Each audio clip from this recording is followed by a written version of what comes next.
Well, David, welcome back to the podcast. Thanks, Carey. It's great to be here. Yeah, we're actually together just outside of Toronto. Yeah, it's cool to be here in Canada. It's the best month to visit. It's August. Yeah. It's actually pleasant here, right? I've been in California during the June gloom, which I never even knew about until I think you and I spent some time together in June, and it's just kind of gray. And yeah, it's funny because people come to California for the summer, and the summer is actually one of it's the least favorable time of the year. And we're in Ventura, which is right along the coast. Yeah. And so we get a lot of overcast days, and it's still it's not that cold, but it's by comparison for sure. But it's they call it June gloom for a reason. And your favorite month?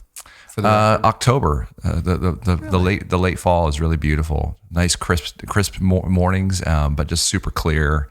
And our offices overlook. It sounds more august than it is, but we overlook the Pacific Ocean, and so we can actually see like the islands, Channel Islands. So it's just you can see all of the the graphic detail on the islands from our offices. So it's just beautiful in the fall. That's great. And you've got a brand new book out called Faith for Exiles, and strangely enough, it's good news, right? Yeah. Did you go looking for good news, or did you find it? Or because so much of the stuff out these days, David, is bad news, right? It's like everybody's losing their faith. People are deconverting. The next generation is lost. And you've sounded alarm bells in the past. Yeah. A lot of people have.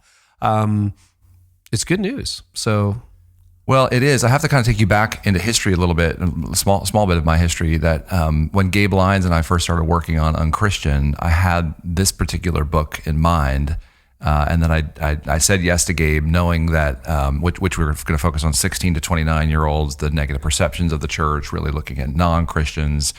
And so when I said yes to working with Gabe on that project, and it was an easy yes, it felt as though this would help to set up an opportunity to speak about next generation issues. And so Unchristian came out, it really focused on the negative perceptions of young non-Christians. We're known for all the things we're against. We're hypocritical, anti-homosexual, judgmental. That was a very difficult book to write, and focused on a lot of the bad news.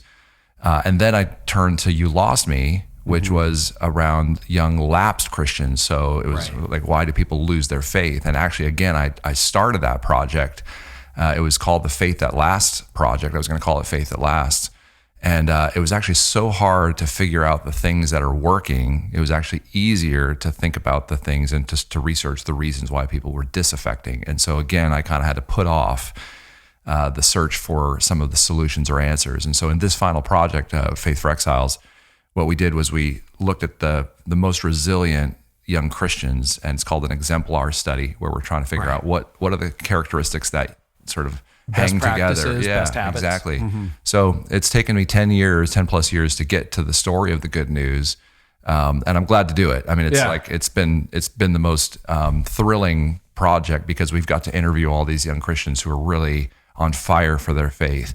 And it's set against the backdrop of all the bad news, because those things are also true. I mean, this generation is struggling with their faith. Many are walking away from faith. And that makes the good news of these young, resilient disciples all the more, I think, encouraging. What year was Unchristian? Was that 2007? 2007. Yeah. Okay. So it's been 12 years. I remember when that came out, and it felt not obvious. Can I just put it that way? That you were one of the leading voices on, hey guys, wake up. Like, we are seen as homophobic, angry, judgmental, pharisaical. And I think that was a little bit of a wake-up call for the church. Now, that was 12 years ago that came out. It seems to me that that's just gone mainstream now, right? Like, when you look at that, and those 26 to 29-year-olds that you were polling are now pushing 40. Yeah, that's right. How has that part of the perception changed? Has it gotten worse? Is it the same? Is it better? Well, as a researcher, the easiest way to say it is that it depends on who you ask, and I mean, which segment of Christians, non-Christians of our population that you look at. In some ways, so if you look at non-Christians, my contention is, based on the data, that they are as negative as they've ever been, and about Christians, about evangelicals. The political climate hasn't helped. because evangelicals are supporting Trump, and so there's the sense, there's a sense in which the perception of being too political, it still exists, that the church has become known for right-wing politics. And so, but among young Christians, they're struggling with those perceptions more and more. And in some ways, what I'm beginning to see, we have actually a big brand new global study that's coming out with World Vision, where we interviewed 25 countries, actually Canada, all English-speaking countries, as well as countries from every continent. And so it's 18 to 35-year-olds, and we repeated some of the same perception questions. And actually, the early read, we haven't quite baked all the data to sort of analyze it, but the early read is that young people aren't as negative overall as they were when Unchristian came out, even here, even in the States. But the problem is that there's a greater wall of indifference. So it's sort of like, well, it doesn't even matter. You're kind of irrelevant. You're off our radar screen. Yeah, they're sort of post-Christianity in the truest sense. They don't think about it at all. So it's a really interesting phenomenon. But they're still very pro-faith. I mean, they're a very spiritual-minded generation. Right. Some really cool things that are coming out of that study as well. Well, and is that, for another sort of larger trend, I haven't got any, you're the research guy, David, but, it's not like people are becoming atheists in spades. What does that percentage seem to be these days? Is it holding steady? And people are spiritual or open, they're just not Christian. The nuns, right? The rise of the nuns, as you've written about. Where does that sit right now? Well, see, this is interesting because they are becoming atheists in spades among Gen Z in our younger generation in America, at least. That's the highest proportion of atheists that we've ever seen. It's nearly 2 out of 5 say they have either they're religiously unaffiliated or atheist. That's almost triple the national average. So 40%. Yeah. In Gen Z. Yeah, and so it's true they're becoming more atheistic, but at the same time, even those who might say they're atheists would sometimes say they're spiritual. Right, and that's what I'm trying to get at. Yeah, there's all these different layers to it. So it depends a little bit on where you put the microscope and how you study it. I think this is why it's actually hard. I mean, any kind of industry is hard, but in our market research trend industry, it's sort of like, well, yeah, that's true, and that's true, and that's true, and these, all these things can be true at the same time, depending on how you focus your analysis. Statistics lie, as people say, and so it depends a little bit on what you're focusing on and how, as a researcher, you have to sort of disclose who are we studying, what are we trying to focus on, how are we trying to tell this story. What are some other trends? And we're going to dive into the research, the good news part of this. And if you have a faith, what do you need to do to maintain it? It's not all bad news. But what are some other trends that have got your attention these days? Well, we've been looking at evangelism. That was a big study this year where we focused on, kind of trends in spiritual conversations. The last year and a half, we've been working with a couple of different great groups, Alpha, and then a group called Lutheran Hour Ministries, where we were trying to focus on conversations in the digital age and how how our screens, how our social connections are being reformed in the era of social media. And so one of the interesting findings was that 47% of millennial practicing Christians said they thought it was wrong to evangelize, even though 90-something percent, 94, 97% said that they thought that the best thing a person could do would be to become a Christian.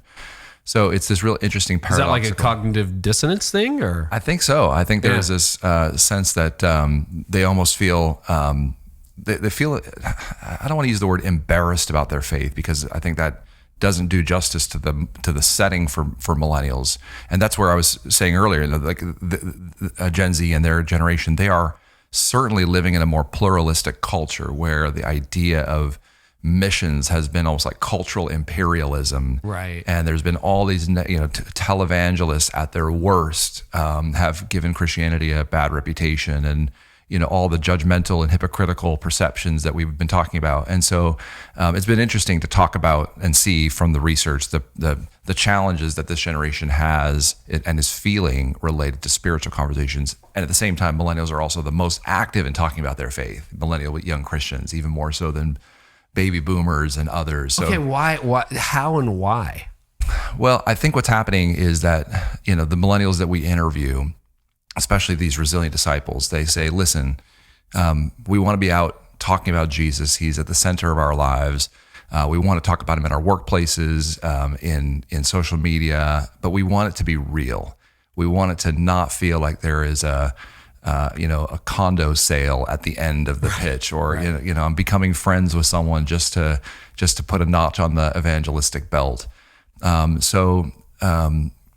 think there's a real sense that they see the problems that come with certain approaches or metrics of success for evangelism, and so they're trying to put a different take on it, and they're wrestling with a lot of that as well. Like, how do you effectively talk about your faith in the midst of a sort of a bone crushing culture that everything is up for grabs? So it's interesting. I mean, I feel like I'm an apologist for millennials sometimes, trying to defend them against some of the bad news that we sometimes have about millennials and Gen Z. Yeah. There's been a lot of talk about generational divides. You've done some good research on that. How is the faith of a millennial, or now that Gen Z, where do you draw the line at Gen Z? Like 1997-ish or 1999. 99. Yeah. And so when you look at them, they're in college right now. Right. Most of them haven't graduated or Yeah, they're middle of their college years is the oldest Gen Zers. So and remember that researchers and sociologists make up these things. Yeah. And they make them up because it helps us to classify and cluster people. And by the way, the whole idea of generations emerged largely out of, in the way that we understand them today, out of World War II. The baby boom generation was such a large demographic, literally a boom of babies were born.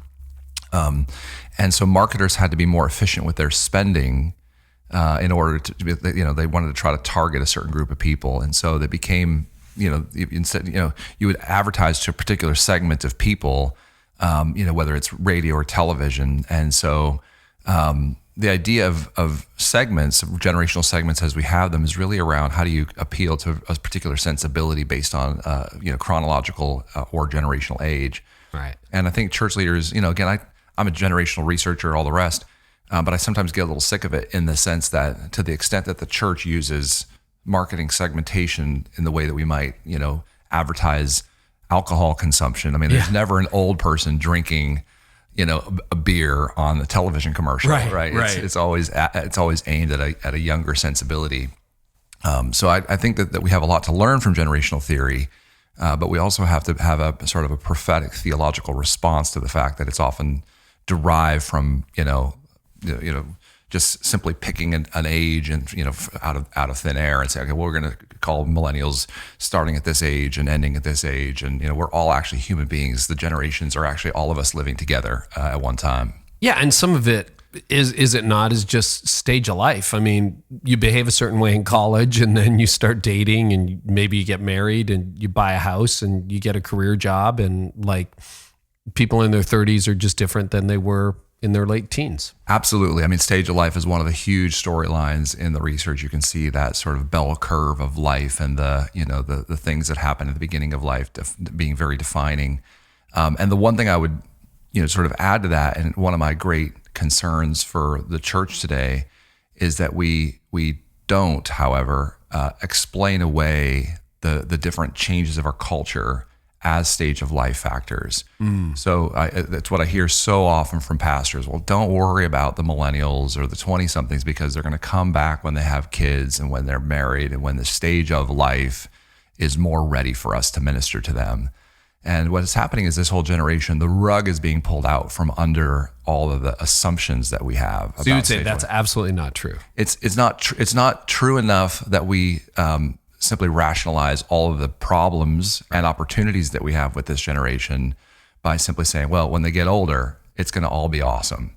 That's just, I see way too many church leaders sort of bury their heads in the sand about that. And so if if I literally had $1 for every time I've been asked that, I would be, a billionaire, because it's so often where people say stage of life. What stage of life is absolutely true. It's as true as the sun rising. That a person in their 20s is different than a person in their 60s in terms of just life perspective, experiences, motivations, the whole thing. But the culture has indubitably changed. I mean, fundamentally changed, and digital culture, our society, attitudes towards Christianity. And for anyone who's sort of tempted to say, well, stage of life, you're going to miss it, man. You're going to absolutely miss what's happening with this generation if you think that's the primary story. So let's bust some myths then. So one of the myths that you've already hinted at is that at a certain point, they're going to get married, they're going to turn to the church, they're going to have kids, they're going to come back to church. You and I did some research together, did some writing a few years ago, and we're like, no, with Orange. Yeah. It's like they are not coming back to church just because they had kids. True? It's true that they are not coming back to church just with kids. Yeah. When they do, when in the minority of cases they come back to church with a whole different set of perceptions, ideas. They've stayed away from church for longer, for more years. They've got a whole different social network than they would have had had they had a child at an earlier age, or had they come to church with a child earlier on. So absolutely, that's one of the myths that we should bust, is that just having kids, just getting married is an automatic faith lifter. What about their life's going so well, when they hit a crisis, when someone gets a diagnosis, when somebody close to them dies, they'll turn back to the church? They will turn to a set of deeper questions. It is a time when people sort of fundamentally think about who they are, what's going on, what is life all about. Suffering, human suffering is one of the biggest questions that this generation is asking of the church, but they don't necessarily come back to church in the way that we would conventionally think about it. Yeah. And so that's the big thing. They've got the questions, but the church may or may not, coming through the church's door to ask those questions and to have them addressed, may or may not actually happen. Is that like the Google search bar confessional? They're going to Google it. They're going to look at alternate spiritualities. They're going to what happens then? Absolutely. Yeah. I mean, and Google, we talk about this a lot in Faith for Exiles. This is the Digital Babylon thesis, that it's become our counselor, our sex educator, our BFF. And so Google searches, and I don't want to simplify it. I mean, if any of us, when we go through suffering, it's not like, you're going to Google how to suffer. But the thing is, and we've seen this in our research from lots of different millennials and parents of millennials and Gen Z. One guy in particular told me, he said, I came across my daughter's search history, and she said, it was like signs that I'm depressed, and so she was watching YouTube videos to help self-diagnose, self-medicate, to understand her anxiety and her depression. So there's all these other outlets for people's questions. And don't forget that we also really escape is our primary drug of choice today. Yes, as North Americans at least, and entertainment, the sheer hours that we spend, streaming television, playing video games, escaping the reality of our lives, is also a way that we sort of drown out the pain. And so churches, this is one of the big trends, is that people, even who are regular churchgoers, don't come as often. They don't rely on the church as the primary source of their relational capital. They're fundamentally rewiring their relationship with the church, and that's even good churchgoers. That's not necessarily those who are seekers or who are non-Christians. So let me test out another premise or assumption that at least I think I probably have and other people have, which is, when they have a question, at least they'll reach out to me or to someone they know. And community's really a big part of Faith for Exiles. But generally speaking, when you look at generational trends, are they more likely just to watch YouTube videos than to call up someone they know? Or do you find that people are going back to their family or their, maybe I would say mentors, rather than the friend that you're hanging out with on Friday night going, I think I'm depressed, is different than saying, hey mom, hey dad, hey neighbor, hey youth group leader, hey, older person in my life at work, I'm reaching out to you? Yeah, I think human beings are fundamentally relational creatures. I think in the image of God, we've got that gift in our lives of being fundamentally relational. And so, on the one, we're talking about good news. On the one hand, we see throughout the research that people fundamentally are looking for friends and looking for connections and relationships of meaning, and that they in fact do that. And when they go through a crisis, they do turn to people they know, as much as they would do anything else, that they try to find hope, solution, solidarity in relationships. So there's lots of really good indicators about that. At the same time, people have, deep brokenness and dysfunction and, passive aggressiveness in their relationships. And I think maybe part of the answer to Christian leaders is that they don't turn to the church for those natural relationships as often as they used to do. Again, partly because what's happening is our social networks, our relational networks are changing. So look at the case of like youth groups, right? So when I was growing up in the 80s and 90s, going to youth group, the youth group was for me like that was my tribe. Those are my friends. I remember having this sheet of paper. I was sort of the youth group organizer and sort of that's a shock. Community organizer. Really? Exactly. Yeah. Okay. So I had this whole paper with all the phone numbers and all the names of my buddies, just front and back. I'd add new people on, and whenever we do an event, whenever things I want to try to get people together, I would just make the calls. I was the call list guy. And I was making my phone calls, of course, to my friends' home phones, right? And I was using my home phone, which was attached to the wall. And I would dial through, and we would, get together. The parties would happen, like youth group events would happen, mission trips. It was fun. Today, people go to youth groups for a very different set of reasons. And they still see friends there, but the primary social network is social networks, digital social networks. Yeah. You don't have to go to youth group to meet people, to have conversations after hours. It was a very different kind of dynamic. And so the youth group, as an indicator of our larger sort of Christian ecosystem, is actually changing in its relevance to this generation. So how does it function today in your view? Or how should it function today? Well, those are two different questions. Yeah, I mean, what it does function today is, and man, we're hearing this from more and more students, is that it's functioning as a marketing department for the church to young people and their families.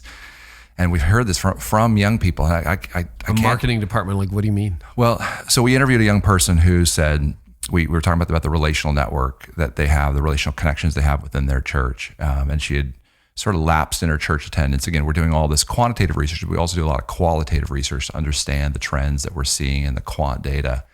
And this young woman who we're doing a focus group with, I said, "Did you have any good friends in the church? People that you could really count on?" I said, "No, not really." So what about the youth pastor? I mean, that person must have been there for you. And she said, "No, he was paid to be my friend." Oh. And there was this, and I remember my stomach tightening up hearing that. And I asked her to explain more. And she said, that's like his job description is to try to reach out to befriend people like me so that we'll come to the church. And just yesterday, I was doing something here in Toronto. We were talking to some friends at a place called the Meeting House. Oh yeah. And we were just having a conversation around the motivations they see with students, with young people.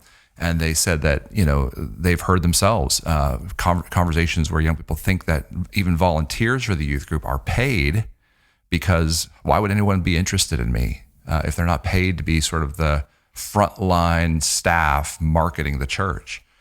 So there is this real sense that this generation, they doubt sincerity. They doubt that people do this out of their own good, sort of like good wishes for this generation. Wow.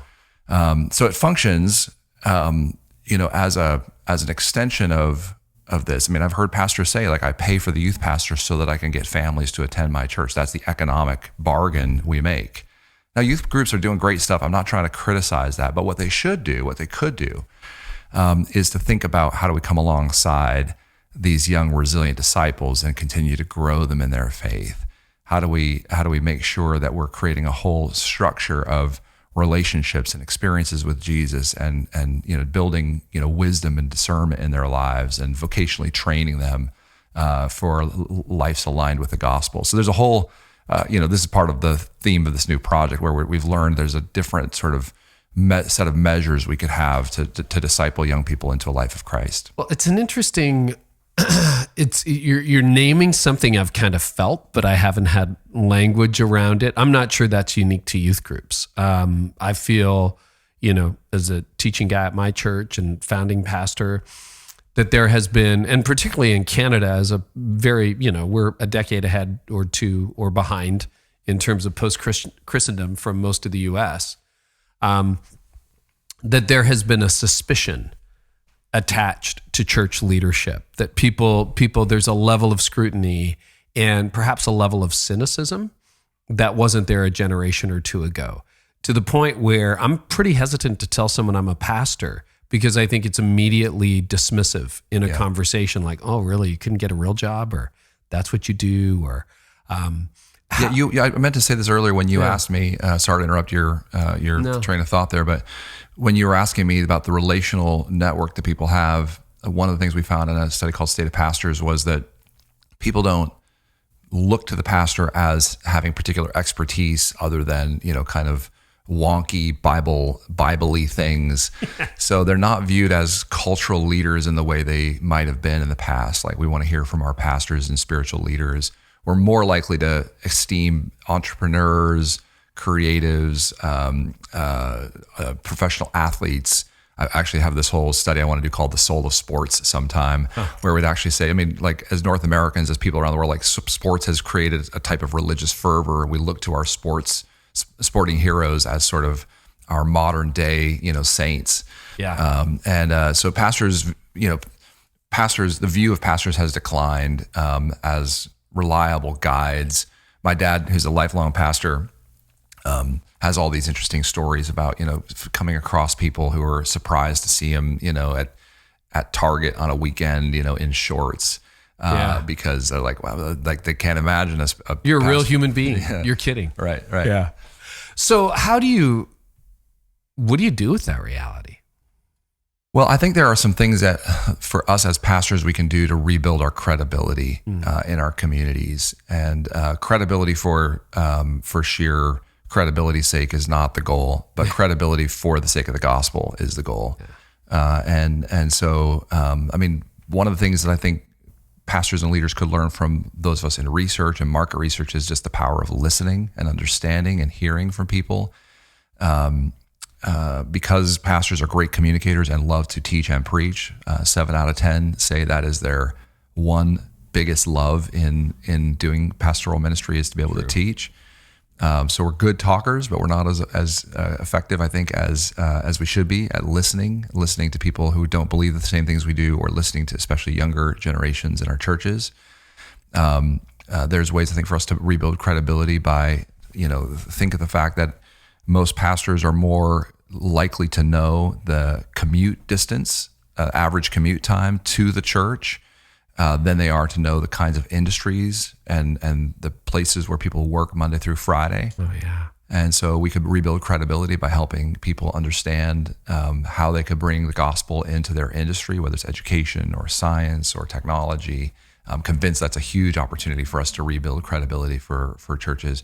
I think we can rebuild credibility by having people in our community up front and ordaining them for ministry, and sort of like we bring in a public school teacher to the front on a Sunday morning, pray for them, have them share their testimony more and more. Like, it's not about the pastor, simply talking. Pastor in the band. Yeah. Great preaching is more important than ever. It's just, so like I'm so fundamentally convinced that preaching is one of the most important skill sets that a pastor can cultivate, and it's not the only thing he or she must do. Wow. And so there's like, how can we rebuild credibility for the sake of the gospel is an important question for leaders to lean into. Boy. Yeah, the other thing that's changed, David, is people have Googled around whatever you're talking about. Yeah. You used to get 20 years ago, people going, I didn't know that. And even if they hadn't heard it, they're going to fact check you. That's right. Is that true? Absolutely, in our culture? We see it in the data. It was 38% of millennials last time we looked at it say they fact check sermons, as the pastor is speaking. And I always joke that that's like if they're interested enough in what you're saying, because now we have screens. I mean, I see it in my family and people around me. It's not just true of young people. My wife, it's like, oh, this is a little boring section, and I'm going to just look at Twitter right now. It's like, like there's more distractive moments in our services. So we're awesome if they're fact checking us, as long as we're using good facts, and we can be reliably fact checked. But the fact is that they're we live in a distractive era. That's one of the big challenges, right? People are they live in their own brains more and more. There's lots of social research that's showing that these devices are actually causing us to have shorter attention spans and live in our own kind of heads more. So trying to get through that as a pastor, as a communicator is more difficult than ever, as any kind of person of authority, whether you're a teacher, a police officer, a government leader. I mean, it's harder than ever to lead because people just believe they absolutely know everything they need to know, and if not, it's in their pocket. The answer is on their smartphone in their pocket. I realize this part of the conversation is just making a pastor's job description longer and more depressing, but continuing in that vein, my question. And we said this was going to be an interview about good news, didn't we? Yeah, it's good news. Sorry, we're going to get there, guys. But I'm going to write a blog post on this. It'll probably be live by the time this interview goes live. But one of the things I'm wondering about is whether we've lost the intellectual war in the pulpit. That our preaching just doesn't have enough good, strong thinking behind it. And that's been a challenge to me too. I've cut my teaching down from 48 sermons a year to about 30, 35, and we'll be cutting down even a little bit more next year, partly because the quality game has to go up. Like when I'm researching apologetics, I better be reading Sapiens. I better be reading what other people are reading, because if you're really reaching unchurched people, they've already read that stuff. They already understand it. And sometimes our simplistic defenses or our simplistic explanations or our cute little pet phrases just aren't cutting it anymore. I mean, any comments on that? Any thoughts on that? And feel free to disagree. No, I 1,000% agree. And I did the research since actually 1,000%. Stupid joke, stupid research joke. I love it. Research jokes. So, the pedagogical war that we are in today for not just truth, but for the ability to communicate a plausibility structure. And what I mean by that is, can we give not just this generation, but the generation that is alive, as we talked about earlier, like whoever is our intended audience, can we give them enough reasons that this stuff really makes sense? Yeah. And so I think you're onto something. One of the contentions in the Faith for Exiles book is that we need to be increasingly viewing the church as a learning community. Sermons are one part of that, but like a symphony, you don't just have the percussion or the strings or a certain instrument. And I think that we're trying to create a symphony of learning for this for our times.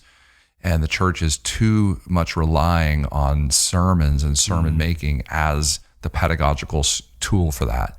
And if you look at it, there's all sorts of other, just in Christian history, much less just, the science of how people learn and epistemology, what we can know, there's all sorts of ways that people learn. Through doing, through mentoring, through classroom-based learning, through experiences, through conversations with others. And so this would be, if there's a single thing that a pastor could do, leaning into some of the data that we're collecting about what works, is that you have to do a sort of a pedagogical audit. How are people in our churches learning, and what could we do to make that more robust? And we were talking about youth groups earlier. It sounded like I was really down on youth groups, and for certain reasons I am, like for the men and women who are in youth ministry or who are paying for, or supporting youth ministry, like keep doing what you're doing, but please lean into some of the things that we're saying. And for example, I think that youth ministry we're doing it like dial-up ministry in a Wi-Fi world.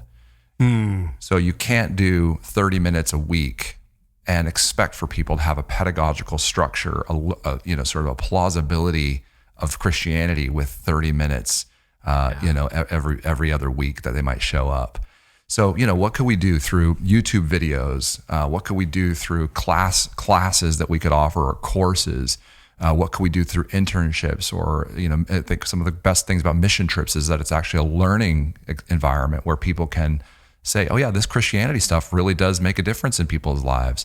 So can we, as a church, take a look at how it is that we're creating a learning community? Sermons are one of the essential, they're sort of the key threads through that, but it's not the only way that people learn, and we have a lot of work to do to, I think, reinvent how people are going to learn in this current environment. Well, and I suppose you don't have to produce all that content yourself. No. Right? There is the internet, and even to put a curation together, here are 3 links you might care about, can be really positive. Any other myths we want to bust? And then I promise you good news.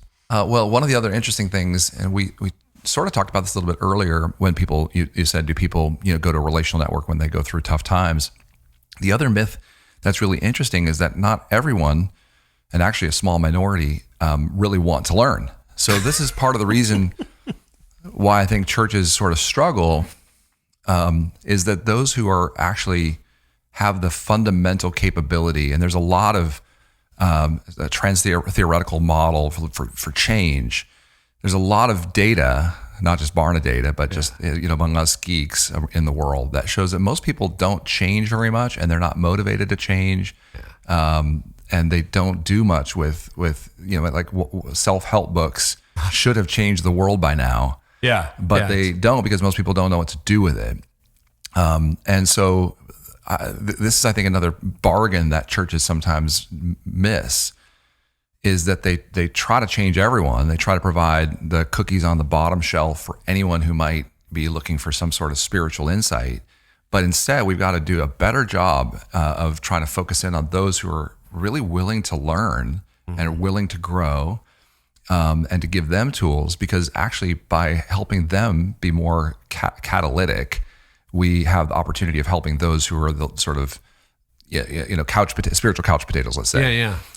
So we kind of spread our pearls before everybody, as Scripture says, before swine. You're more polite than Jesus. That's right. But is there a way for us? I think Jesus does this too, right? He sort of like, if you have for him who has ears, let him hear. Or if you don't understand the meaning of this parable, then how are you going to understand these other deeper spiritual things that I'm saying? If you look at Jesus' life and ministry, he so often focuses on those. I mean, he focuses the majority of his ministry on the 12, and those that really wanted to walk with him through that spiritual transformation journey that he led them through. And I think churches, we cut this bargain because fundamentally we're built around how many people can attend, how big our churches can get. We think that there's impact by doing that. But if you just said, man, what % of people in my congregation, in my youth group, in my ministry are really here to learn? And if you're not here to learn, it's not like I don't want you here. It's just like, I'm going to try to do everything I possibly can to put the conditions around you. And sometimes that's suffering, and sometimes that's brokenness, and sometimes those are things that are uncomfortable realities. If you're not here to learn or grow, then we want to try to catalyze you. We want to get something happening in your life. We want to ignite something that's happening. And so for way too many Christians in America, in North America, around the world, we see this over and over and over. They're spiritual couch potatoes, and we have a lot of work, I think, to awaken them to something more. Is it a little bit like the Pareto principle, this idea, the 80-20 rule, that about 20% of the people, 20% of the things that you do are going to produce 80% of the fruit? And maybe there's some wisdom in targeting in a special way the 20% who are motivated, or whatever the percentage happens to be, and getting around them. And that's what you suggest in Faith for Exiles, right? It is. I think it is something like that principle. You can sort of see that the majority of Jesus' effort, for example, was around his intimate relationships with his disciples. In this particular book, instead of focusing on it's now 64% of young people in the States who grow up Christian who won't be active in the church in their 20s. 64%. Wow. And I think we found in this study that 10% qualified as what we describe as resilient disciples. So we have a few characteristics of what a resilient disciple looks like. It's a person who is involved in a church more than just attending. They attend, but they also are involved. They believe in the authority of the Bible. And we have a pretty straightforward question about that. Does the Bible have things that lead to a meaningful life? They believe in Jesus' death and resurrection, and they believe that their faith should be expressed out there in the world. We have a series of questions. We call them our exile statements, because it's like they believe they have one foot in the world, not just in the church. So it was a pretty low bar in our surveys, but 10%, 1 in 10 young people who grow up Christian qualified as our resilient disciples. And I think maybe 12 years ago when I started working on Christian, I would have been just sorely disappointed and depressed by the fact that it's only 10%. Yeah. But I think today I'm actually, I'm really encouraged by the fact that it is this faithful 10%, this sort of, they're bursting with energy for the Bible, for the church. They're the ones who are trying, as we talked about, to reconcile evangelism in our very complicated age. And so they're the ones who are, like we should be investing more and more energy into them because they're the leaders of not the future of today for the church. And so I came away with this great being so encouraged by the vitality, the spiritual vitality of these young Christians that I was interviewing. We called them resilient disciples because the more pressure you put on them, like Daniel in Babylon from the Old Testament, the more pressure you put on them, the stronger their faith seems to get. So that the good news is that, there are people walking away at unprecedented rates, but you look a little bit deeper, 10% of the kids who grew up in church actually have a resilient, admirable, strong, growing faith that we can build the future of the church on. That's right. And so I just, God doesn't need a majority of people to do his work. Of course, I wish the number were 20%. Of course, I wish, but let's start with where we have a real foothold, and among a group of people among whom there's this real sense of like they're bursting with joy for the life of faith.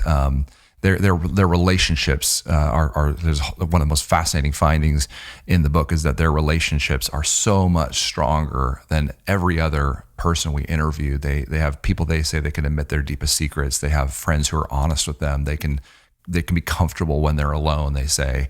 And there's all sorts of different evidence in the project about really like the gospel is working in the lives of these young people. We found real evidence of the fact that they find deeper joy in Jesus. They find deeper sort of their soul's desire in worship. They find greater intimacy in relationships. These people aren't perfect, these young resilient disciples, but there's a sense of like, okay, look, it's only 10%, but these people really are exemplifying the kind of Christianity that we all hope might be happening in the lives of young names people. are springing to mind as you describe, and as I read the book, names are springing to mind of people in our church and young adults I know. I'm like, oh yeah, that would be part of the 10%. So can you define exiles? Why did you use the term exiles? Yeah, when I did the book You Lost Me, I felt like we discovered this group of people who they hadn't just walked away from their faith or from the church. They felt like one foot was in the church, one foot was in culture. They felt like they were viewed by society as extreme or irrelevant or crazy, but by the church they were viewed as like compromising and like you're watching that, or you're friends with that person, or you're interested in those things, and so exile for me felt like the right phrase, and I was for the last 15 years been inspired by Daniel for the kind of faithful life he lived. So a guy that I just feel like we have so much to learn from his example. And so often it's been told to us about Daniel that he was, sort of this culture warrior and this person of prayer. And, Daniel in the lion's den, he didn't bow down to the idols of the age, and he and his peers. But I think his early story, like I can't wait for, some sort of movie adaptation to be made of Daniel's story, because those early years as a young person, as a teenager, learning the language and literature of Babylon and becoming influential and trusting God's power and bargaining with his captors about the diet and all the things that would have happened. It struck me as the kind of exile that this experience is having. I mean, literally, just in the New York Times, the last few weeks there was a story about evangelicalism and young evangelicals, in that sense that they are viewed by the society as weird and out of step, but they're viewed by their fellow Christians as being compromisers. So exile for me, as I've tried to help the church think about our current cultural moment, I think we are in digital Babylon. I think we're in a new kind of Babylon where there's greater access, greater alienation, greater skepticism of authority. Just a phrase that we came up with, but it seems to have like a potency to describe where we're at.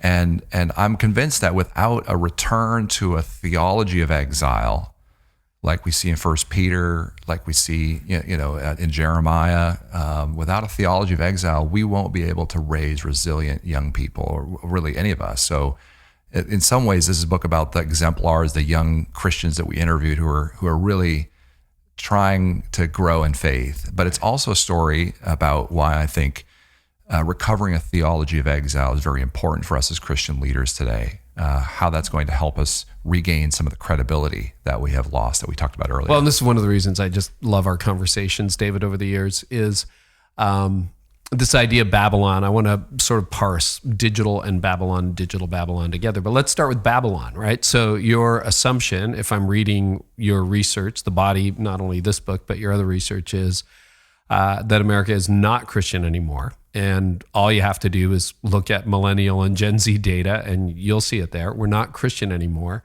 And we are in Babylon. Like, we've been exiled. This is not Jerusalem, to use Old Testament language. We're not living in the land we grew up in anymore. Is that the assumption under Babylon? It is.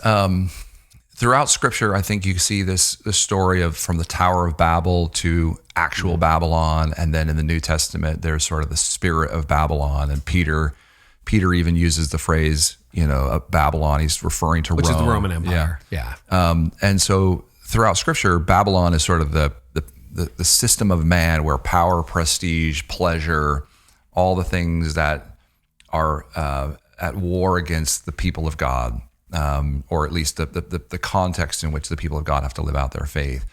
So it seems to me that if we read Scripture, Babylon should speak to us as, there's even sci-fi movies and other things like Babylon or whatever. Like, it's still like, it's a sort of sounds of a bit ominous.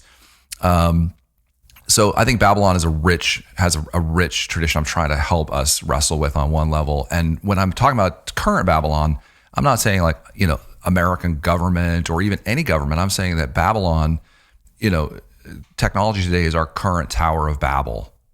We are now really, it's our God, our reaching to the heavens. We're actually seeing this in this global generation study. We call it the connected generation, the study we're doing for World Vision that I mentioned earlier. 25 countries, they're more likely to be like residents of this new digital age than they really are to be residents of any particular nation or precinct in their particular country. Okay, park on that thought, because this is something that I think is not intuitive, and the older you are, the less intuitive it is to you. So what do you mean by that? The characteristics of this generation, regardless of language and their aspirations and the greater level of connections, make them very similar. They're more alike than, and social research is... So a 23-year-old in Vietnam, India, and Alabama and California are more alike. More like each other than they are like their peers, or I'm sorry, their predecessors would have been alike. Right. So there's more uniting. There's a monoculture. That's right. Developing generational monoculture. And what's interesting is there's a counter trend to this, which is nationalism and Brexit, and sort of this hyper nationalism. And so in the midst of this monoculture coming about, and there's still many interesting ways in which a young person in Vietnam or in China would be different culturally than there would be a young American or whatever.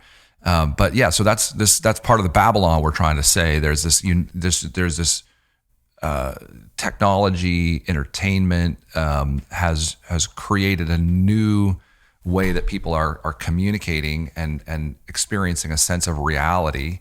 And so the church is now living in and having to deal with the effects of that. Yeah. So that's an idea of digital Babylon, and digital just being, the online world, right? Like, and so another way to think about this is, I think there are cultures that are like Jerusalem in Scripture, where it's monotheistic. Everyone believes the same thing. Sacred Scripture is at the center of our common narrative and understanding. And I think, even though America is a very pluralistic country and it always has been in certain ways, there's a sense of a Jerusalem mindedness among some Americans, like we're, a city set on a hill. Everyone believes in God. Everyone's Christian. Everyone should, you can quote the Bible. But Babylon is a place where it's pluralistic. Sacred scripture is just one voice trying to interpret reality. Exactly. And I tell this little story in the book, but my daughter Annika, on a Christian school bus, she was going up to this thing called outdoor education, and she was in the 5th or 6th grade, and she and her friend started singing 99 bottles of beer on the wall on the Christian school bus. And that'd go well. Yeah, well, exactly. It didn't go great because one of the teachers said, "Annika, beer," and she said, "Oh, I'm sorry. Is it supposed to be 99 bottles of wine?" So she's she's like, "What kind of mixed drink are we supposed to sing about?" And so for me, the way I tell that story is that it's like there's a Jerusalem mindedness of we try to protect ourselves. We don't sing about alcohol. We don't think about alcohol. That's just not what we do in Christian schools. That's sort of an indicator of the Jerusalem mindedness. And then in Babylon, it's a fair game. Everything is awesome. Everything is talkable. And when I talk about digital, the fact is that, we're look at the example of pornography. It's an easy one to talk about because it feels like such a great example or such an easy example, but it happens to be a really true enough example. Pornography is not new, age old, human vice, but digital Babylon provides us with instant access to pornography at the swipe of a finger. That in the past, teenage boys and young women, if they were so inclined, had to go to the back of the weird building, or they had to surreptitiously steal it out, or find their their crazy grandpa's or uncle's stash or whatever, right? Like you hear that's how when we do our interviews, it was work. You had to work for it. And when we do our interviews about how people first were exposed to pornography, older generations say, "I found the stack of the dirty magazines, under the bed or whatever." But this generation is so ubiquitous that they're being exposed to it at younger ages because they're just innocuously searching the internet and they're finding exposure to it. It's young men and women are almost equally exposed to it. That's really changed in the last decade. Because it used to be mostly the domain of guys, mostly men. There is a sense of its frequency and its potency and its so.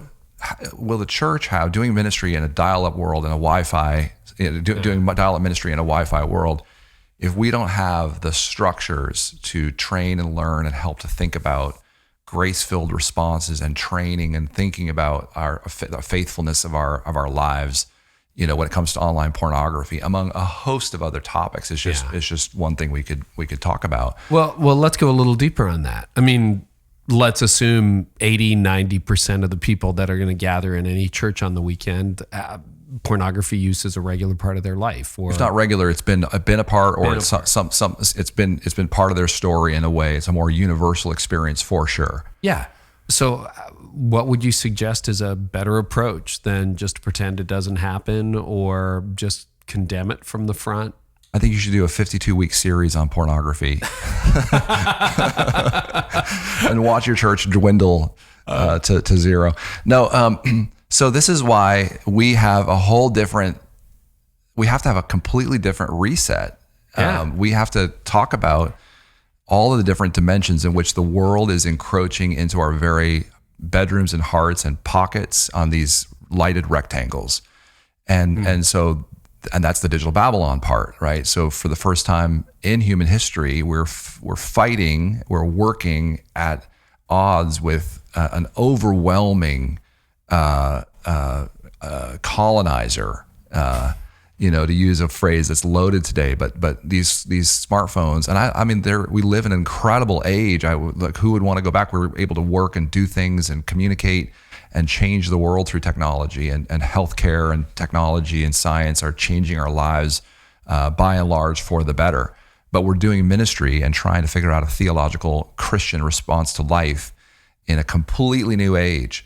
And so I would say, you'd have to sort of rebuild your church to meet the demands and pressures of pornography. I don't have simple answers to that, but some of the kinds of things you might do is among among children to begin talking about the pressures and challenges that they're going to inevitably face, not if, but when. You have to sort of like, you're starting to insulate, you're starting to build resilience. What's going to happen when you see this? How are we going to talk about this? How are you going to be able to seek and confess, and get forgiveness within the context of the church?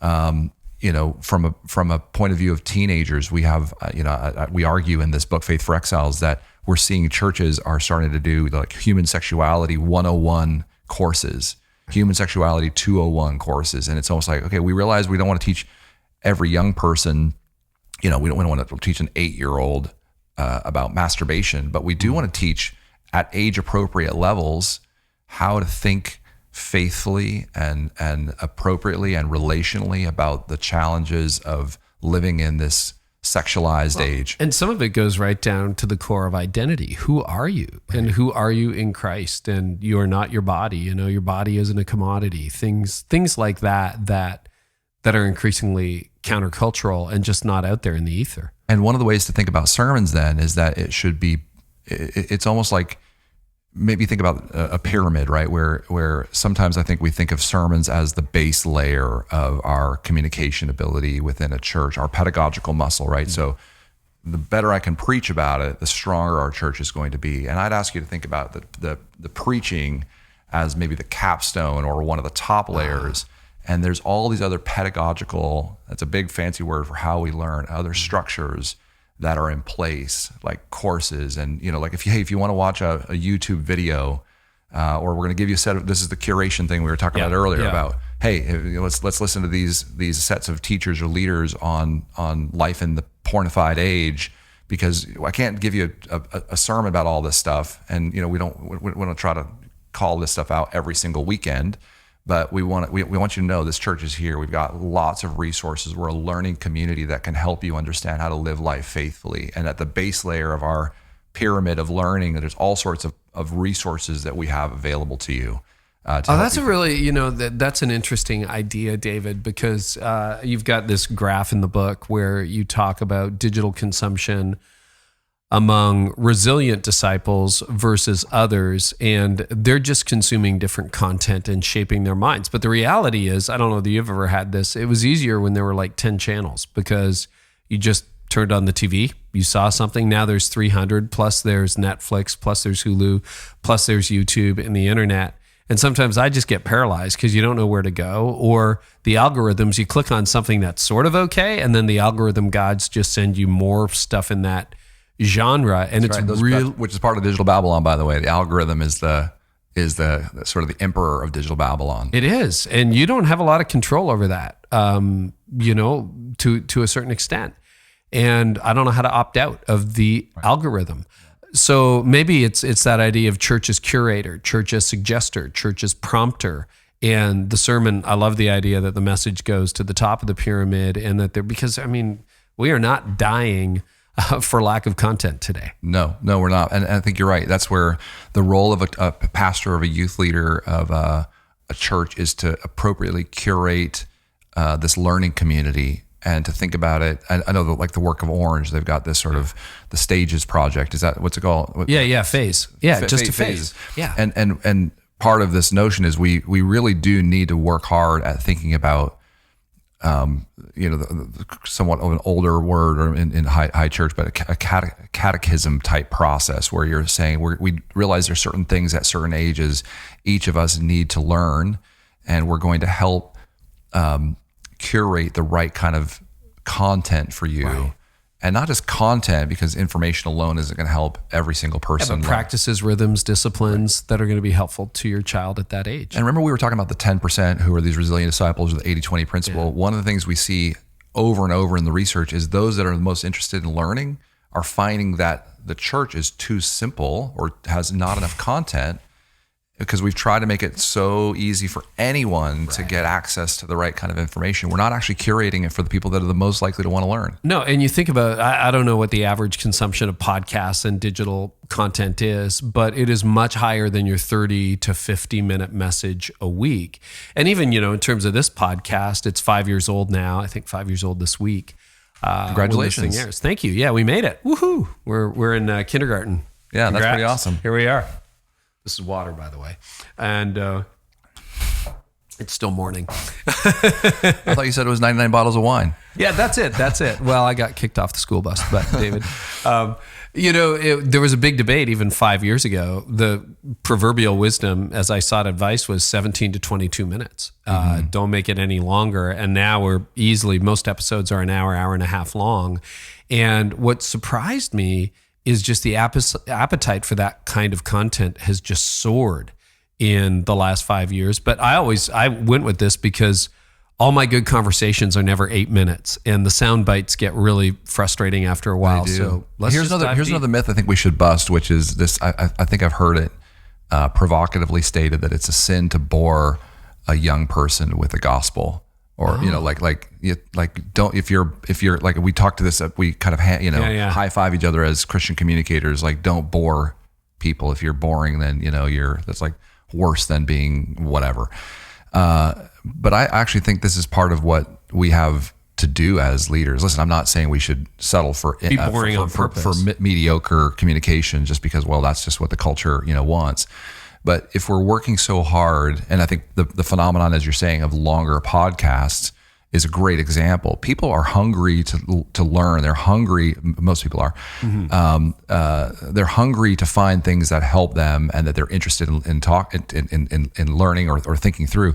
But we dumb it down. And, yeah, we do. And listen, for one of the saddest parts of the work that we do, and there's a flip side that's very hopeful, but the saddest thing is when we interview these young people who are going off to one of the great universities, they're going to do a career in science or technology or engineering or math, or they're young entrepreneurs. I mean, even in the Steve Jobs biography, I mean, that guy went to Christian churches, in his growing up years. He grew up in a Christian home. And yet he came away with it being, with Christianity being with it lacking, and with it not actually having a plausibility structure that allowed one of the great entrepreneurs of the last 100 years to believe that Christianity really spoke to his heart as an entrepreneur and as a creative and as a technologist. And part of what has happened is we have lost the hearts and minds of the most, the most talented people, because we've fallen into the trap of saying, well, we're going to make, and we talked about this earlier about the intellectual or, sort of like the work you have to do to create a great sermon. We have to work really hard, and I think people like Tim Keller and others who've really tried to reestablish the credibility, the intellectual and philosophical credibility of Christianity. We have so much work to do that, and we interview young people all the time. And Carey, it's just heartbreaking when we hear somebody say, this just doesn't make sense to me. I've been in sermon after sermon after sermon after sermon, and I don't believe it. It's just too simplistic. Yeah. It's so funny. I was pulling up my phone. I'm in the last minutes of a book. I thought you were going to Google like how to end a podcast that's really boring. Next question for David. Nothing came up. But on Audible, Why Buddhism is True by Robert Wright. So I'm trying to get in the head. I'm doing a series next Easter called Plausible Alternative, where I'm actually making Christianity seem like a plausible alternative. Like, I know most of you don't believe this, but it's plausible. And I want you to look at the plausibility. Now, obviously, I don't believe it's just plausible, but we're at that point in a post-Christian culture where people think, oh, you're ridiculous or sentimental, right, to believe in the resurrection of Jesus. But at the very end of Why Buddhism is True, it's this real deep dive into evolutionary psychology and Darwinism and so on. So very different set of beliefs from what I believe personally. But at the very final chapter, he reveals that he was raised in a Southern Baptist evangelical conservative church, that he walked away from Jesus, has embraced Buddha. And I'm like, yet another. Like it just goes on and on and on. And part of me is like a lot of what he's saying, it's actually John Ortberg, who we were talking about before we started recording. John and I have had conversations like, some of meditation is actually part of a Christian tradition. Like, it goes right back into the Old Testament. It goes right into the monastic period, the Desert Fathers, etc. Like, this is part of our tradition, and we are just losing because we're into sound bites and little clips and superficial thinking and how's this going to look on Instagram. And I mean, I'm not into, what I think. I'm testing theories on you, but that's all right. Test away. I'm already working on my 2020 trends, taking notes. But you know what I think is disappearing is the middle. And when you talk about digital Babylon, you talk about the resilient millennial and Gen Zs who have a strong and vibrant faith. Even in my preaching, certainly in this podcast and some of my other writing, like my blog posts aren't short. We get crazy amounts of traffic on the blog. They're not short. They're like 2,000-3,000 words. And I'm actually going deeper. I'm actually trying to nuance thought and more complex thought and bringing more research into my messages. And it seems like it's almost going higher on the shelf. Like Keller. Keller, I think, did a beautiful job of being accessible, but not simplistic. Right. And there seems to be a growing appetite for that. And then, if you're going to have a 20-second YouTube video or a clip that shows up on Instagram, make it memorable and make it good and make sure it resonates. But I think the middle is disappearing where, you see this in retail. The middle what? Middle everything. Middle in our culture is disappearing. So you look, that's true of the middle class, but it's also true of malls. What's thriving? High-end retail is thriving. But the middle and the bottom, like Walmart, because of low prices, continues to expand, continues to do well. And so that whole middle just seems to be disappearing. The middle of communication, the middle of our church service is good, but not great. Our thinking is fine, but I'm not really working very hard on it. I just wonder if that's what's disappearing. Mm-hmm. Yeah. It sounds plausible. Yeah. Plausible alternative. Yeah. But I like that idea that you can actually shoot higher in your thinking, shoot higher in your argumentation, because the rest of the world is. Yeah, it seems to me that there's one there's one theme that I've been sort of ruminating on, that part of the reason that our churches are struggling is because if that's true, that the middle is shrinking, or that there maybe there never was a middle, right? Like everyone is Sure. unique in a certain sort of way, and so trying to aim for an average is itself like that's we are absolutely becoming a more nichified culture. Yeah, and people are I heard it described as we're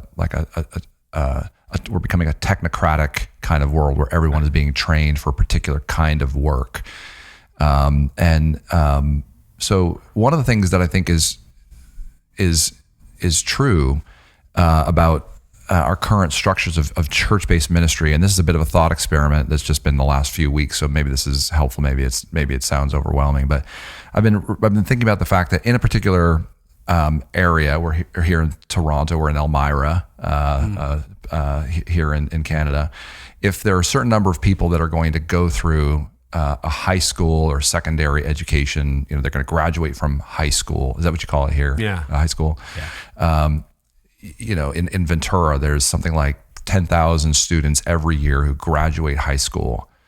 And if the Christian community of Ventura, to use my hometown as an example, if we were convinced that we had to help those 10,000 students, there's no real average student. Yeah. There's no middle student. Right.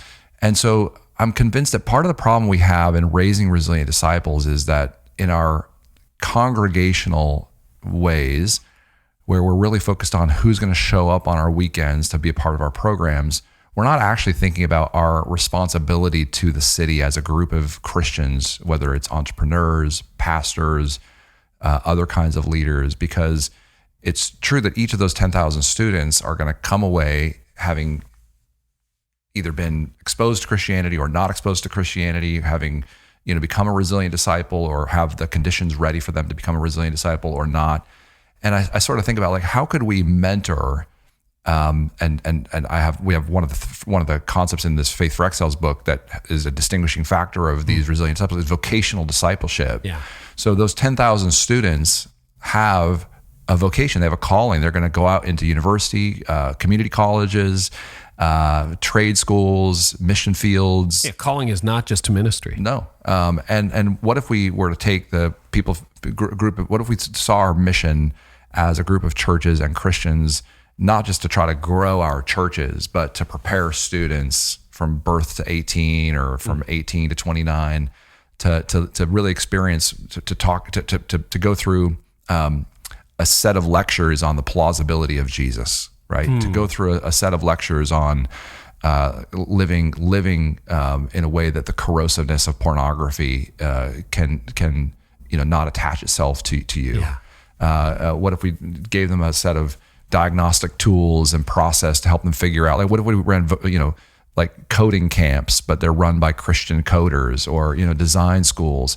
And so I think there's this opportunity for us to view the people that God calls us to serve and to love and to disciple in a more, I want to call sophisticated, just in a more like current way. That is, that if we're trying to see each of these young people, and by extension their families and the others we're trying to minister to, not just as like, hey, could we figure out a way that we could run a program that gets you here to come to youth ministry, but we're gonna do our very best to identify not just some average student who we can communicate to and make it really like a really powerful talk, but we're going to actually find a way to vocationally disciple you into your calling and to understanding the reality of whether God might be calling you to a kind of work. Then like that would be an incredible vision. Yeah. And I just think that the Lord is, we're so ready for some new ideas about how to do ministry in our communities today. And that's just an example of something I've been thinking about the last couple of weeks. It's a great thought. So I want to talk about the 5 characteristics of resilient disciples. And I want you to kind of go through them, just the thumbnail of them, because I know, if you're going to have 50 under 30s, you have 5 of them in your church. If you got 500, you got 50. If you've got 1,000, you got 100, right? So just to think through that. That would be the percent. So 10% of all young people who grow up Christian, but in a typical church setting, it would be about 20. Well, it might be higher, right? Because it includes the walkaways. Yeah, exactly. Right. You're right. These characteristics you're going to go through, are they descriptive or prescriptive or both? Like, do they describe, or they say, hey, if you do these 5 things, you'll get a few more of them, or you help them along? They are descriptive for sure. Yeah. I believe that they're prescriptive. The nature of social research is that we can't say with any kind of certainty, but with some plausibility, we can say that these have they're very likely to have some prescriptive power. So if you do these things, you're likely to create a little more of an incubator that. And at the very least, you should think about them as guidelines and guardrails for the kinds of conditions that seem to grow or seem to be consistent with people who are growing. So like Jesus talks about the soil. He gives the parable of the soil. And, for anybody who's a farmer or, really has a green thumb, like the pH of the soil, the chemicals that are in the soil make a difference. And so these are, in my view, the way of making sure that we've got the right conditions in which souls can grow. I love it. Okay. So walk us through these 5 conditions. Well, and as I say, this is, we've been working specifically on this about the last 3 years, but it's something that I've been working on for the last 12, because this sort of started as a project that, as we began to work on Christian, and then you lost me, we were trying to find this, sort of some of the silver bullets or magic bullets of discipleship. And of course, there aren't any formulas, but we found these 5 characteristics of these resilient disciples. And as you can see in the project, in the book, there's just their lives are so much different in these 5 ways from other young people, even those who we call habitual churchgoers. But they have an intimacy with Jesus, number 1. They have a level of cultural discernment. Number 2, they sort of think Christianly as much as they love and have an emotional connection to Jesus. They think Christianly. Number 3, they have meaningful relationships in the church. And a real easy way of thinking about that is they actually want to be in and among churchgoers. They say, I want to be, we heard this so often in our qualitative research, I want to be like, this person that I know who's the most generous Christian I could imagine. They want to emulate those lives. Those are that's the measure of meaningful relationships. Number 4, they're vocationally discipled. And number 5, they have a countercultural mission. They actually exemplify higher levels of sacrifice and service, and they have a very different kind of way of life, and they're countercultural in that way. So can we do a little more on each of them? Yeah, that'd be great. I'd love to. So go back to one, intimacy with Jesus. They have this relationship. Well, one of the very first things I remember being struck by as a Barna researcher, I started in 95. Yeah. Straight out of college. So it's been almost 25 years. In February, it'll be 25 years. And the first data point that I remember just like thinking, how is that possible, is that 7 out of 10 Americans say they've made a personal commitment to Jesus Christ that is still important in their life. Yeah. And that number has dropped a few percentage points, but it's still in the upper 60s. And I still, to this day, I mean, in Canada, around the world, in Christianized. This Buddhism guy, he had done it too. Yeah. He'd made a personal commitment to Jesus Christ. Yeah. So I was like, how is this possible? And even the phrase that is still important in their life, right? But it's even that is crazy, because he might have answered. I mean, the Buddhist person you're talking about might have answered, yeah, it's still important in my life, and Buddha is as well. Yeah. But I was like flabbergasted, which is a word we should use more often. It is a great word, David. Flabbergasted to see that 7 out of 10 people say they've made a commitment to Christ. So it's easy to say you're a Christian and even a Christ follower, but it's very hard to have joy in Jesus, to say your deepest identity is centered on the things he says. And a good example of what we found in the research was that resilient disciples believe that Jesus speaks to them in a way that is personal and real. They actually have a conversational relationship with God that's very distinct from others. So I say, and we argue in the book, that we've introduced a brand Jesus experience, and that people are actually, and sometimes following a culturally created Jesus rather than the real Jesus. So we've got a clear religious clutter. And Jesus himself seems to do this. He has to sort of usher aside the religiosity, the things about religion that say, the practices or the rituals or God is found in doing those things. So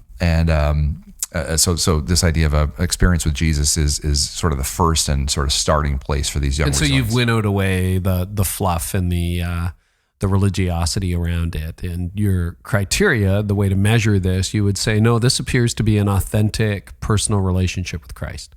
And again, finding the right words for that are important, because it's so easy in our churchified, Christianized, and so I think the simplest way, and by the way, part of the reason, finish the sentence, the easiest way to measure it is, do people believe that Jesus is speaking to me? Do you have a conversation? Do you live your life with the sense that God today has something new to say to me? And that's the best way we can measure it. And it's hard work because in Christianized and in post-Christian cultures, there is so much. It's easy to say you're Christian, but you don't always find it. We've given a lot of the questions in the book that we've used, and they might actually serve as a real helpful way for you as a church leader to say, are we actually creating that kind of culture? Oh, that's great. So that's in the book. That's right. Okay, good. Number 2. Cultural discernment. And this is that learning community thing we talked about, that the Bible actually applies to how we live our lives in terms of technology, sexuality, money, that we've actually learned some rhythms of discernment.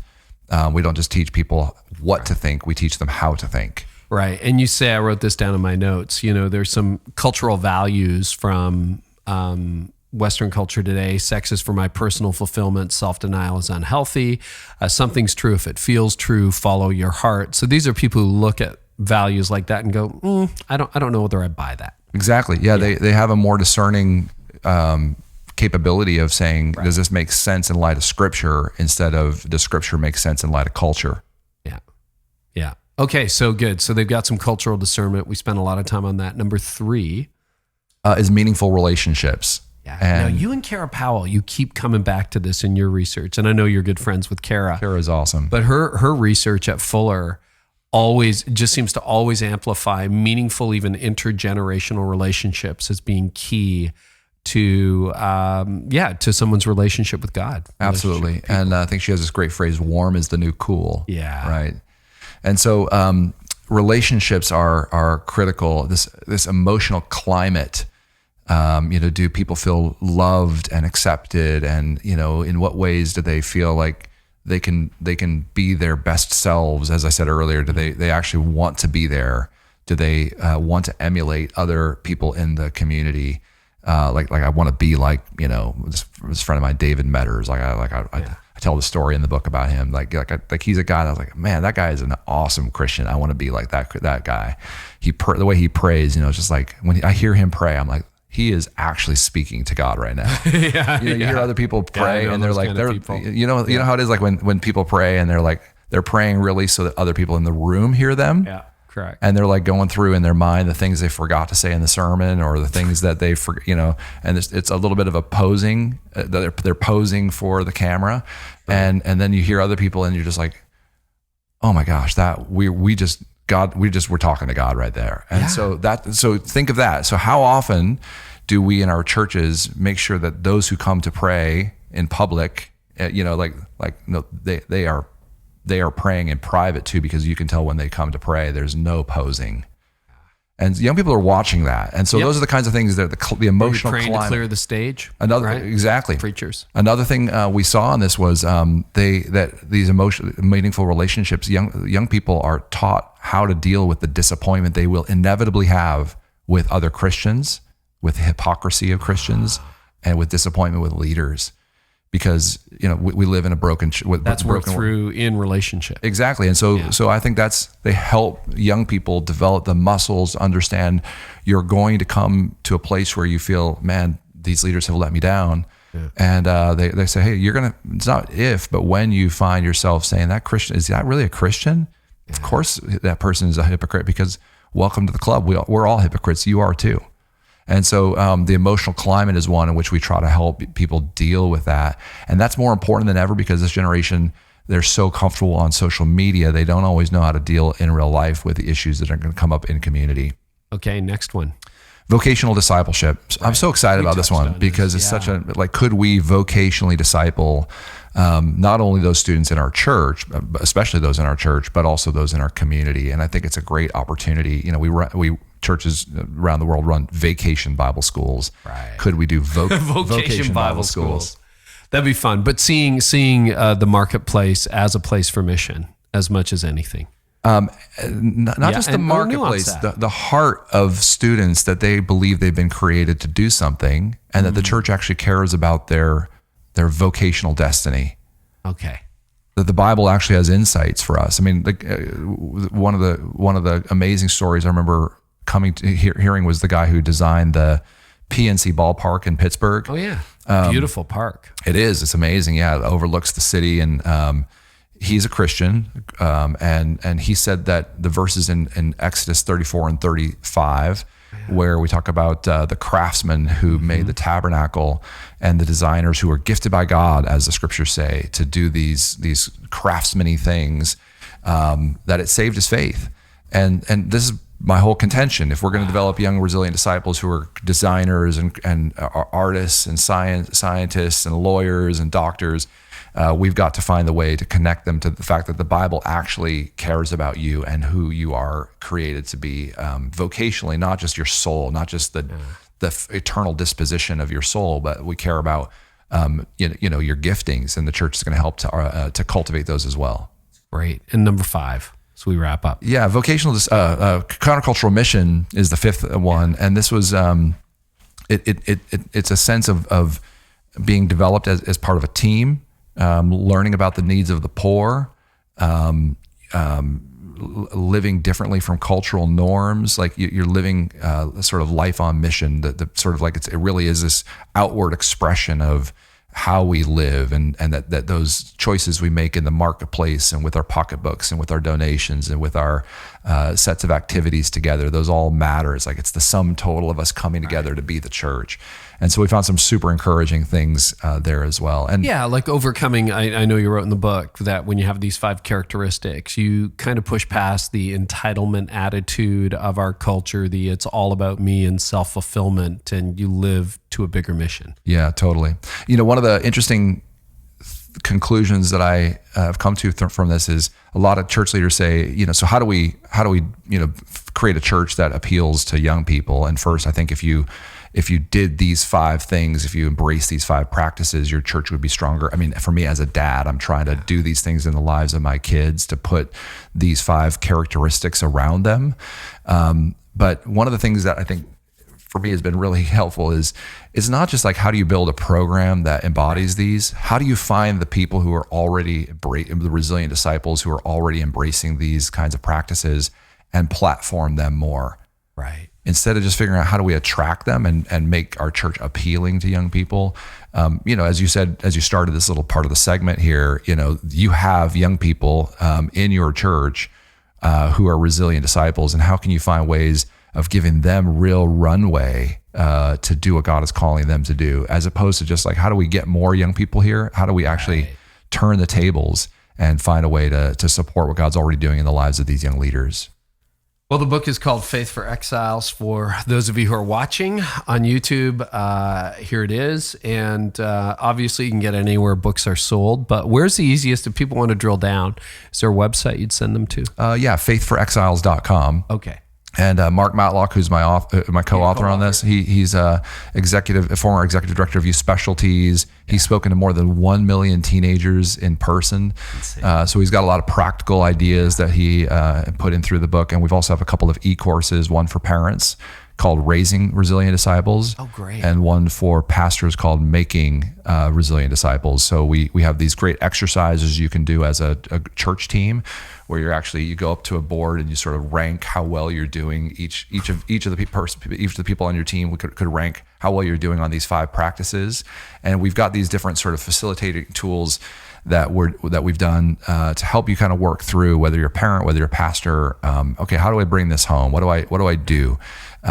They're not simple solutions. They're not like formulas. They're really more of a way of thinking about the kinds of conditions we would want to create that soil, that rich, sort of like a robust soil that's going to grow these deep roots. And as I said, for me, the most common thing that I get asked about when I speak to pastors or leaders is, man, you're talking about my 20-something kid. Yeah. And for me as a dad, this like the rubber meets the road. I tell a lot of stories with my kids' permission of the things that we're learning together and things that I'm trying with them. I mean, like how lucky are my kids actually to have me as their dad? Because how fortunate are they, David? I've got all the data, and they get to be practiced upon. So, but it should. I hope this study takes us closer to some things that are more at the heart of what it means to be, Christian in our current culture. And even, having heard all these stories from unchristian and you lost me of people's disaffection with faith or disconnection with Christianity, I'm hopeful that this book actually might be really helpful to young Christians too, who are saying, how could I really, what is important today as a Christian? My friend Gabe Lyons and I do the book Good Faith as part of that too, that effort to say, let's try to write some things for our own kids. And I had my daughter quote back that book to me about a year ago. She said, you write this, and so here's a chance for you to practice it. So I know this next generation, at least my kids, are paying attention. And so that's part of my hope in this project, is to give people a sense of where the brightest lights are, and could we turn our attention rather than on all the points of disconnection to some of the things that are really working. Well, as always, this could have been 3 hours, so we'll just line up the next episode now. David, this has been great. Thank you so much.